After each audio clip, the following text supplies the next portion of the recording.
சரி, எங்களுக்கான மெயின் பயமே ஸ்பைன் சர்ஜரி அப்படின்னா நர்வ் டேமேஜ் ஆயிடும்.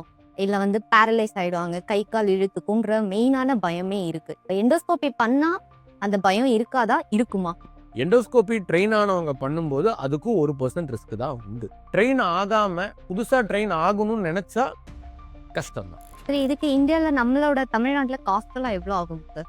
ஆனா பயப்படுற மாதிரி ஆக போறதில்ல. ஃபார் எக்ஸாம்பிள் ஓப்பன் சர்ஜரிக்கு ஒரு ₹100 செலவாகுதுன்னு வச்சுக்கோங்களேன்.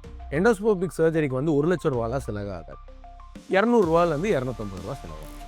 சரி, முன்னெல்லாம் ஸ்பைன் சர்ஜரியில ஓப்பன் தானே சார் பண்ணுவாங்க. இப்போ ஓப்பனுக்கும் எண்டோஸ்கோபிக்கும் என்ன சார் வித்தியாசம்? தேய்மானத்தினால வருது. அந்த தேய்மானம் பிரச்சனை சர்ஜரி எல்லாத்துக்கும் உண்டான மேஜர் காரணம் ஸ்பைனோட மசில்ஸ் வீக்கா இருக்கிறதுனால தான் அடுத்தடுத்த கட்டத்துக்கு போகுது. Hello, I'm Dr. Vignesh Pushpara, consultant orthopedic and spine surgeon. Good evening sir. இன்னைக்கு எண்டோஸ்கோபி ஸ்பைன் சர்ஜரி ரிலேட்டடா உங்ககிட்ட நிறைய டவுட் கேட்கலாம்னு இருக்கும் மக்கள் சார்பாக. சார், எண்டோஸ்கோபினா என்ன சார்? எங்களை பொறுத்த வரைக்கும் எண்டோஸ்கோபினா லைக் ஒரு டியூப் போட்டு கேஸ்ட்ரோ அந்த சம்பந்தமா தான் பண்ணுவாங்க. ஸ்பைன்ல என்ன சார் எண்டோஸ்கோபி? எண்டோஸ்கோபி அப்படின்றது ஸ்கோப்பின்ற வார்த்தைக்கு ஃபர்ஸ்ட் அர்த்தம் புரிஞ்சிருச்சு அப்படின்னா எண்டோஸ்கோபி லேப்ரோஸ்கோபிக்கு அர்த்தம் புரிஞ்சு. ஸ்கோபி அப்படின்றது என்னன்னா கேமரா நம்ம வயிற்றுலையோ மூக்குலையோ வாயிலையோ தொண்டையிலையோ கழுத்துலையோ எங்கேயோ ஒரு சின்ன ஹோல் வழியா நம்ம ஒரு டியூப் வழியா கேமராவை அனுப்புவோம். அந்த கேமரா எங்களுக்கு டிவியில உள்ள இருக்கிற சின்ன விஷயத்த கூட பெருசா தெரியும். அதுதான் ஸ்கோபி. இப்போ வயிற்றுக்குள்ள போடுறது லேப்ராஸ்கோபி. மூக்குலையோ முதுகுத்தண்டுலையோ யூஸ் பண்றது எண்டோஸ்கோபி. ஸ்கோபி அப்படின்னாவே ஒரு டாக்டர் உனக்கு உண்டான வைத்தியத்தை கேமரால பார்த்து முழுசா கட் பண்ணாம அந்த கேமராவை எங்க பிரச்சனை இருக்குன்னு கண்டுபிடிக்க வச்சுட்டு அந்த இடத்துல மட்டும் ட்ரீட்மெண்ட் பண்றாரு இல்லையா, அதுதான் ஸ்கோபி. முதுகுத்தண்டுல லேப்ராஸ்கோபி பண்ண முடியாது. லேப்ராஸ்கோபி அப்படின்ற வார்த்தை வயிறுக்கு உண்டானது. எண்டோஸ்கோபி அப்படின்றது முதுகுல கழுத்துல மூக்குல அந்த இஎன்டியோட பார்ட்ஸ் எல்லாத்துலயும் பிரெயின்ல இதெல்லாம் பண்றது எண்டோஸ்கோப். சரி, முன்னெல்லாம் ஸ்பைன் சர்ஜரியில ஓப்பன் தானே சார் பண்ணுவாங்க. இப்போ ஓப்பனுக்கும் எண்டோஸ்கோபிக்கும் என்ன சார் வித்தியாசம்? ஸ்பைன்ல ஏன் பிரச்சனை வருது? ஸ்பைன்ல நாம ஏன் சர்ஜரி பண்றோம்? தேய்மானத்தினால வருது. அந்த தேய்மானம் பிரச்சனை சர்ஜரி எல்லாத்துக்கும் உண்டான மேஜர் காரணம் ஸ்பைனோட மசில்ஸ் வீக்கா இருக்கிறதுனால தான் அடுத்தடுத்த கட்டத்துக்கு போகுது. ஸோ அந்த மசில்ஸை ப்ரிசர்வ் பண்ற மாதிரி ஒரு ட்ரீட்மெண்ட் மொடாலிட்டி கண்டுபிடிக்கணும்னு படிப்படியா மூவ் ஆன் ஆகி தான் எண்டோஸ்கோப்பில நின்றுக்கோம் நான். அந்த மொடாலிட்டி மசிலை டேமேஜ் பண்ணாம மசிலோட ஹோல் ஸ்ட்ரென்த்தை டிஸ்டர்ப் பண்ணாம போய் ட்ரீட்மெண்ட் எங்களால் எண்டோஸ்கோப்பியில் பண்ண முடியும். இப்போ பழைய ட்ரீட்மெண்ட் மொடாலிட்டியில் நாங்கள் மசில்ஸை நகர்த்திட்டு போவோம். பட் நகர்த்திட்டு போனாலும் ஆல்ரெடி வீக்காக இருக்கிற மசில்னால தான் பிரச்சனை வந்திருக்கு. நாங்கள் நகர்த்திட்டு போகும்போது மக்கள்னால பழைய அளவுக்கு அதுக்கு ஸ்ட்ரென்த் கொடுக்க முடியறதில்ல. அதுக்கு இன்னும் டைம் எடுத்துக்கிறாங்க. Sir, sorry to interrupt. Open சர்ஜரியே கெட்டதுன்னு சொல்றீங்களா? ஓப்பன் சர்ஜரி கெட்டதுன்னு சொல்ல வரலம்மா. ஓப்பன் சர்ஜரி இன்னமும் வழக்குல தான் இருக்கு. 50க்கு மேல சர்ஜரிஸ் எங்களால் ஓப்பனா தான் பண்ண முடியும்.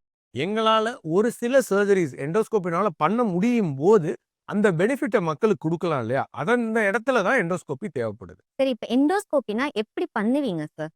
எங்களுக்கு எந்த ஐடியாவுமே இல்ல. அப்படின்னா என்னன்னு தெரியல. எண்டோஸ்கோபி அப்படின்றது என்னன்னா, இப்போ மூக்குல எண்டோஸ்கோபி பண்றோம்னா ஆல்ரெடி நம்மளுக்கு மூக்குல 2 ஹோல்ஸ் இருக்கு. ஒரு ஹோல்ல எண்டோஸ்கோபி போகும், இன்னொரு ஹோல்ல இன்ஸ்ட்ருமெண்ட் போய் சர்ஜரி பண்ணும். இதுவே முதுகுல நாங்க அந்த ஸ்கோப் உள்ள போடுறதுக்கு ஹோல் போட்டுட்டு இன்ஸ்ட்ருமெண்ட்டை எடுத்துட்டு போயிட்டு பண்ணுவோம். கட் பண்ணாம பண்றது எண்டோஸ்கோபி கிடையாது. கட் இருக்கும், மினிமலா இருக்கும். ஓகே, பிளேடு யூஸ் பண்ணுவீங்க? 100% பிளேடு யூஸ் பண்ணுவோம். பிளேடு யூஸ் பண்ணாம சர்ஜரின்ற வார்த்தையே கிடையாது. என்ன சைஸ் சின்னதா இருக்கும். இப்போ முன்னெல்லாம் ஒரு 10 சென்டிமீட்டர் கட் பண்ணி ஸ்பைன் சர்ஜரி பண்றாங்கன்னா நாங்க இப்போ ஒரு 3 centimetre 2 centimetre 1/2 centimetre. So depends upon the surgery எங்களோட சைஸ் மாறும். சரி, இதுக்கு இந்தியால நம்மளோட தமிழ்நாட்டுல காஸ்ட் எல்லாம் எவ்வளோ ஆகும் சார்? நார்மல் ஓப்பன் சர்ஜரியை விட கண்டிப்பா கொஞ்சம் காஸ்ட் ஜாஸ்தி தான் ஆகும். இல்லைன்னு நான் சொல்லவே முடியாது. ஆனா பயப்படுற மாதிரி ஆக போறது இல்லை. ஃபார் எக்ஸாம்பிள் ஓப்பன் சர்ஜரிக்கு ஒரு ₹100 செலவாகுதுன்னு வச்சுக்கோங்களேன். எண்டோஸ்கோபிக் சர்ஜரிக்கு ₹1,00,000 செலவாகாது. ₹200 ₹250 செலவாகும். இப்ப எனக்கு இன்சூரன்ஸ் இருக்குன்னா இன்சூரன்ஸ் கவர் பண்ணுவாங்களா? 100% கவர் பண்ணுவாங்க. முன்ன 2020 கோவிடுக்கு முன்னாடி காலகட்டங்கள்ல எண்டோஸ்கோபிக் ஸ்பைன் அப்படின்றது ரொம்ப கம்மியா இருந்துச்சு. அதை அவங்களுக்கு புரிய வைக்க நாங்க சிரமப்பட்டுட்டு இருந்தோம். இப்பெல்லாம் குடுக்குறாங்க. ஏன்னா அதுவுமே ஒரு டைப் ஆஃப் சர்ஜரின்றத அக்செப்ட் பண்ணிட்டாங்க. சரி இப்போ ஃபார் எக்ஸாம்பிள் நான் சிலது கேட்கிறேன். தப்பா எடுத்துக்காதீங்க. Disk bulge, disk herniation, that வீக்கம், இது மசில்ஸ் எல்லாம் வீக்கம் இருக்குன்னு சொல்லுவீங்க. இதுக்கெல்லாம் எண்டோஸ்கோபி பண்ணுவீங்களா? 2 லெவல்ல பிரச்சனை இருக்கு அப்படின்னு வச்சுக்கோங்களேன். எங்களால எண்டோஸ்கோபிக்லாம் பண்ண முடியும். எண்டோஸ்கோபிக் ஆர் கீஹோல் நீங்க அப்படி வச்சுக்கோங்க. இதுவே ஒருத்தருக்கு 5 லெவல்ல பிரச்சனை இருக்கு அப்படின்னா பண்ண முடியாது. ஓகே. அப்போ ஓப்பன் பண்ணுவீங்க. அப்போ நாங்க ஓப்பன் பண்ணுவோம். இதுவே ஒருத்தருக்கு 2 லெவல் தான் இருக்கு. அவருக்கு 70 வயசு ஆனாலும் பரவால்ல. எங்களால எண்டோஸ்கோப்பில பண்ண முடியும். இதுவே 5 லெவல் இருக்கு. அவருக்கு வெறும் 30 வயசு தான் ஆகுது. அப்ப வந்து நாங்க ஓப்பன் தான் சொல்லுவோம். ஏன் அப்படின்னா, எண்டோஸ்கோபிக் ஒரு லெவல் பண்றதுக்கு ஒரு குறிப்பிட்ட டைம் எடுக்க போகுது. இப்போ ஒரு லெவல் பண்றதுக்கு ஒரு 20 நிமிஷம் எடுக்குதுன்னு வச்சுக்கோங்களேன். 2 லெவல் பண்ணும்போது ஒரு 1 மணி நேரம், 1 1/2 மணி நேரத்துல முடிஞ்சிருது. இதுவே நான் 5 லெவல் பண்றேன். ஒரு லெவலுக்கும் 20 நிமிஷம்னு வச்சுக்கிட்டீங்கன்னா, கிட்டத்தட்ட 3 மணி நேரம் அதுக்கே ஆயிடும்.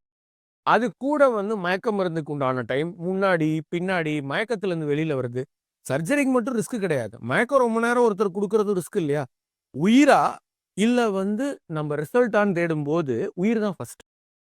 அப்படி இருக்கும்போது, எந்தெந்த இடத்துல யூஸ் பண்ணும் அப்படின்றத அவங்களோட பிரச்சனை தான் டிசைட் பண்ணும். நாங்க கூட டிசைட் பண்ண போறது கிடையாது. ஃப்ராக்சர் ஆயிருக்கு, எண்டோஸ்கோபி பண்ண முடியும். சரி அப்ப எண்டோஸ்கோபி பண்றது உயிருக்கு ஆபத்தா? எண்டோஸ்கோபி பண்றது உயிருக்கு ஆபத்து கிடையாது. எனக்கு 10 லெவல்ல பிரச்சனை வச்சுக்கிட்டு எண்டோஸ்கோபி தான் வேணும்னு அடம் பிடிக்கிறது தான் ஆபத்தான பிரச்சனை. சரி இப்ப எண்டோஸ்கோபி நீங்க லோக்கல் அனஸ்தீசியால பண்ண முடியுமா? லோக்கல் அனஸ்தீசியால பண்ண முடியும். பண்ணியும் இருக்கோம். ஆனா பண்ண மாட்டேன் நான். ஏன் சார்? நீ குப்புற படுத்திருக்கும்போது, உன் முதுகுல நான் வந்து நோண்டிக்கிட்டு இருந்தா, உன்னால எப்படி இருக்கும்? அடுத்தது, நான் ஸ்பைன சுத்தி வேலை செய்றேன். ஸ்பைன்க்குள்ள வேலை செய்யல. நீங்க தெரியாமயே நகர்ந்துட்டீங்கன்னு வச்சுக்கோங்களேன், உங்களுக்கு தான் பிரச்சனை.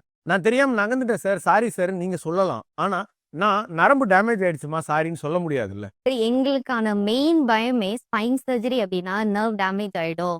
இல்ல வந்து பேரலைஸ் ஆயிடுவாங்க. கை கால் இழுத்துக்குன்ற மெயினான பயமே இருக்கு. இப்ப எண்டோஸ்கோபி பண்ணா அந்த பயம் இருக்காதா? இருக்குமா? 100 காருக்கு ஒரு கார் ஆக்சிடென்ட் ஆகும். ரோட்ல டிராவல் ஆகுறதுல. 100 ஃப்ளைட்டுக்கு ஒரு ஃப்ளைட் ஆக்சிடென்ட் ஆகும். 100 சர்ஜரிக்கு ஒரு சர்ஜரி பிரச்சனையாகும். புரியுதா? பிரச்சனையே ஆகாதுன்னு நான் சொல்றேன்னு வச்சுக்கோயேன். உங்கள கன்வின்ஸ் பண்ணி வைத்தியம் பண்றேன் நான். ஒரு பெர்சன் பிரச்சனை இருக்கு அப்படின்றத நீயும் புரிஞ்சுக்கணும், நானும் புரிஞ்சுக்கணும். இதுவே நான் உன்னை பயமுறுத்தணுன்றதுக்கு சொல்லணும்னா 20% பிரச்சனை ஆகும்னு நான் சொல்லலாம். எண்டோஸ்கோபியும் நார்மல் டைப் ஆஃப் சர்ஜரி தான். எண்டோஸ்கோபி ட்ரெயின் ஆனவங்க பண்ணும்போது அதுக்கும் 1% ரிஸ்க் தான் உண்டு. ட்ரெயின் ஆகாம புதுசா ட்ரெயின் ஆகணும்னு நினைச்சா கஷ்டம் தான். சரி இப்போ தமிழ்நாட்டுல எண்டோஸ்கோபி பண்றதுக்கான ஃபெசிலிட்டி, ஸ்பெஷாலிட்டி டாக்டர்ஸ் இருக்காங்களா? தாராளமா இருக்கும். நான் அதுல ஒன் அமாங் தெம் தான். ஓகே. சரி இப்போ ட்ரெயின் ஆயிருக்காங்களா எண்டோஸ்கோபி பண்றதுக்கு?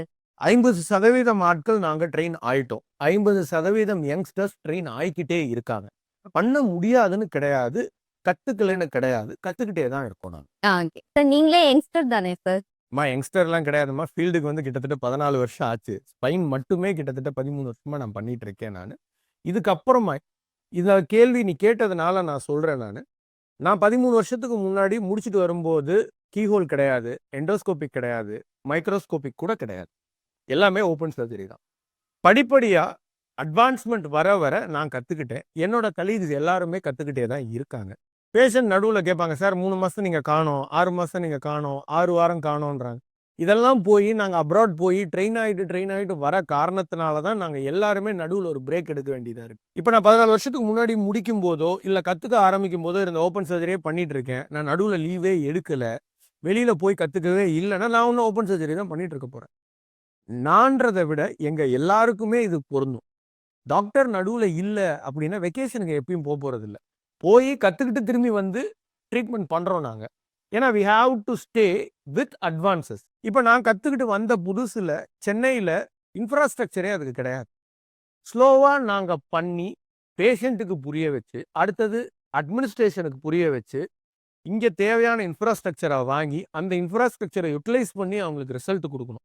இத கம்பைன் பண்றதுக்கு கொஞ்சம் நாள் ஆகும்.